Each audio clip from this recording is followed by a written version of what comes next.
Look alive, look alive. Yeah. Ah. Mind focus, mind focus. Just a little, not a lot. Don't want to look like a hoe. Man, I can't even see my freaking sweater. Oh, hi. Oh, hi. Oh, hi. Okay, 2023. 2023. We are doing it. This has been a crazy year, big transition, but I am here to tell you that Inclusion Starts Now is going to be the main focus, minus my children and myself and fitness and like my partner and all that other stuff. Exactly! Yay! Go, mama! Okay, you want to go play? Okay, I'll be with you in a second, Betty. I'll be with you in a second. We moved out of California, so the job that I had is no more. But I am also focusing on Inclusion Starts Now, which has always been just like this like this little side piece. When I was teaching as a special education teacher, when I first started teaching, I was so focused on inclusion. I was so focused on inclusion that I made this little Instagram called Inclusion Starts Now. And then once grad school started, I got really into this buddy class curriculum that I made. And the link will be somewhere in the description. Buddy class was just once a week. My special education classroom was we partnered with a general ed teacher that wanted to do this because I was in a school where inclusion was kind of new-ish. They weren't really practicing a lot of inclusion, and there wasn't any administrator or district push, but I was really into it. So I was like, okay, well, we're just gonna start with the teachers. And so there was a new general ed teacher that joined. Absolutely love her. She was super into it. So every Friday we would split our classes in half. They already had their designated groups, so half of her class and half of my class.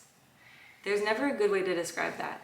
So half of my class went into her classroom and half of her class went into my classroom. You know, they were all mixed, like the mainstreaming and reverse mainstreaming. We're all mixed together. And then I just had activities that we did. This was just like, you know, crafts. It had questions, like so they could practice communicating with each other, have the students, you know, in the same classroom together. Students were in my classroom and my students were in their classroom. So it just helped a lot building the community. And then after we started doing this, other people wanted to get involved. So this was a way that I started inclusive practices by myself as a teacher. And the principals did say yes. They said they fully supported me and they wanted this to go. Inclusive practices can happen at your school, even if it's starting with you. So you as a teacher, I know really inclusive practices, it takes the admin, it takes the district, it takes the people higher up to really make big change. But within the 4 years of me being at this school, we were doing way more inclusive practices. All of my students were going into classrooms, going into the general ed classrooms for reading, some for math. And then I had teachers who would be about to do an art activity, and then they'd call me and ask if the student that was normally in their class would come and join. And sometimes if I didn't have an aide, they'd be like, oh, that's okay, I'm gonna send a student over. Like, my students got so used to the schedule, got used to their peers, got used to the teacher. And I mean, my credential is extensive support needs. My classroom was considered the moderate severe special ed classroom. We had 4 adults for 7 to 8 children and a behavior therapist that was almost in our classroom all day. So I'm saying this as a classroom that had big behaviors. We were able to make a more inclusive setting. I also created these PowerPoint presentations for general ed teachers to learn about how to work with students with disabilities. And the school, I mean, the more we got to all know each other, the more they were willing to, you know, learn this. They were happy to learn it, and it just got better and better. And so it was really sad to go. I went down to Southern California, did not have the same experience. I came in way too hot, and I talk about all this a lot, but I did not get hired back at this job after 1 year because they continued to tell me that my students couldn't be included, and I disagreed with that, and I would just bring my students to things. I would volunteer my time and come after school to things that I wanted my students to be at, and I told the parents that I would be there. Sometimes an aide would volunteer with me. I had, thankfully, the best aides. But that is kind of the story of Inclusion Starts Now. I just, as a teacher, was very into it. So I didn't get hired back at that school, but I was already going into a new position, working with people who are deaf and blind. I absolutely love the deaf-blind community.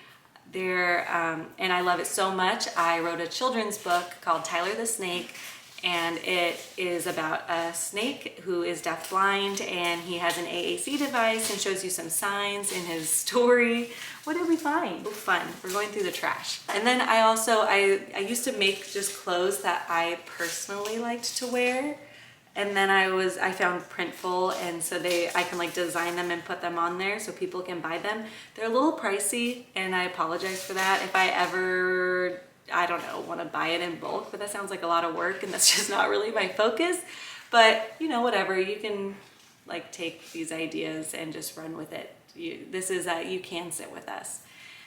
For all my hashtag millennials out there. Okay, so I think that is it. I really just wanted the first video of 2023 to be a little bit about me. So this year I'm officially a stay-at-home mom, focusing on my kids, focusing on inclusion. I would love to get hired out by organizations or schools virtually or in the area who would love to start with inclusive practices. Right now I'm trying to get my e-course up and running, which is just going to be Inclusion 101. Super simple, just kind of broke it down how I made this work at my school. And it goes over all these different presentations that I've done at CalTash, alma mater, however you say that word. Yeah, so, you know, follow along, man. Subscribe if you want to get videos. I'm gonna try to post weekly. It's probably gonna be every 2 weeks until I figure out how to edit things because I hate editing. Follow along. Inclusion Starts Now is on Instagram, TikTok, YouTube. I have a blog. If you go to my website, which is also inclusionstartsnow.com, I have a blog on there. And I try to make everything kind of connect, but there's always little tidbits of information in other places and links to things that I love. And if you are looking for a person to help you teach your children or students to be inclusive, you have found the right place. Okay, well, I guess that is it. I need like a closing statement. So if anybody has like a good closing statement for me, that'd be good. Inclusion starts with you, and I just want to help.